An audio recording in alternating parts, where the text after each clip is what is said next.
Carl Homemade Chicken Pastel sa may Santo Cristo, Gapan, Nueva Ecija. Hello Philippines and hello world. Another day, another vlog. Na-miss kong mag voice over kaya pagbigyan nyo na ako nakakaloka. Hello mga ka-chops.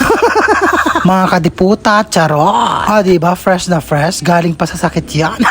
Charot lang. So heto nga at malakas na ako, diba? Napakahirap ng may sakit kaya mag-iingat tayong lahat. Ang panahon ngayon nakakaloka. Uulan tapos aaraw, gano'n nakakaloka ang panahon. Nakakamiss naman tong lugar na ito. Dati napakadalas kong i-video to.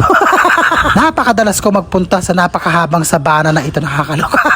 Tapos balik tayo dito at may bago akong pasyente sa gawin na to. So heto nga, pagdating ko sa bahay ng pasyente, ito ang nadatnang ko, napagkadaming-daming bata. Vlogger nga daw ako kasi nga napakaganda ko daw. Maniniwala ako dito kasi mga bata ito nagsasabi ng totoo. Diba? Walang charing. So heto na nga at hapon na at andito na ako sa palengke para bumili na mauulam. Naka-anim akong pasyente for today's video, charot. Heto pala yung binibili kong bigas, diba napagka-cute-cute, ang liit-liit itong sako. Napakahirap mag-isip ng ulam for today's video, nakakaloka. Pauwi na nga ako dyan at nakabili na ako ng mauulam. Ewan ko lang kung magugustuhan ni Maron yung ulam na binili ko para sa kanya. Kahit ano na lang, bahala na si Batman. Fresh pa ba? Charot. Laps, ang ulam namin ni Maron. Lord, ang ulam. Ano ulam, Maron? Chicken. Tapos bumili ako ng 100 Bakit ito? Konti. Ay, tosino. At ang chicken pastel na binili ko doon sa Gapan. Hello. Girl, ito na yung chicken pastel mo. Carl Homemade Chicken Pastel sa may Santo Cristo, Gapan, Nueva Ecija. Ito natin ang kanilang chicken pastel. 120 to.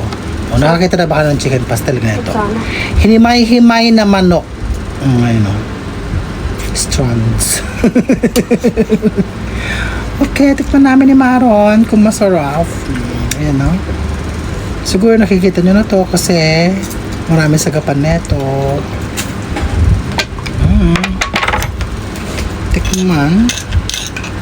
Ay, mamantika siya. Sarap sana. Hindi ko alam. I see. Tignan natin yan.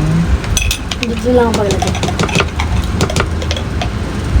Eh, ba't ba lagyan mo ng sauce? Dapat separate. Ito sa gilid. Tikman natin. Ay? Pwede ba? No? Pwede na. Tignan natin. Ha? Ay?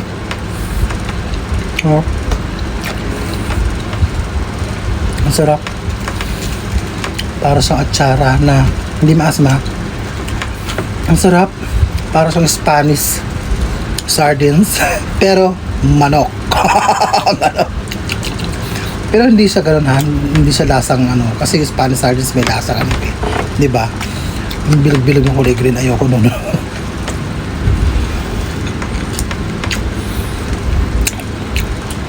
Ang nam naman parang siyang nakalatang tuna. Yung pang mayaman na tuna. Ganun yung lasa niya, no? Sarap. Natawa lang ako. Masarap, girl. Gaantay. Sige, hanggang dito lang. Ang haba naman na.